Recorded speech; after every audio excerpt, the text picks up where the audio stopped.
Hi friends, welcome back to our channel. ఈరోజు నేను వచ్చేసి ఈ వీడియోలో ఇంకా ఈ ముగ్గును వేస్తున్నానండి. ఈ ముగ్గు వచ్చేసి చాలా సింపుల్గా చాలా క్యూట్గా ఉంటుంది. ఫస్ట్ వచ్చేసి రౌండ్ సర్కిల్ పెట్టుకోవాలి. నెక్స్ట్ వచ్చేసి ఇంకా ఇలా వేసుకోవాలండి. ఇలా వేసుకున్న తర్వాత నెక్స్ట్ వచ్చేసి ఇంకా ఈ డిజైన్ని ఇలా వేసుకోవాలి. చైన్ వచ్చేసి చాలా క్యూట్గా ఉంటుంది. దానిలో లైన్స్ వేసుకోవాలి.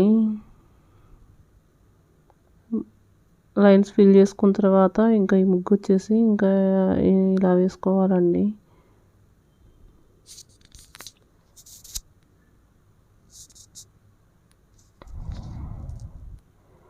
నాలుగు వైపులా ఇంకా సేమ్ డిజైన్ వేసుకోవాలండి. ఈ వీడియో కనుక మీకు నచ్చినట్లయితే వీడియోని లైక్ చేయండి, ఛానల్ని సబ్స్క్రైబ్ చేసుకోండి. Thank you for watching.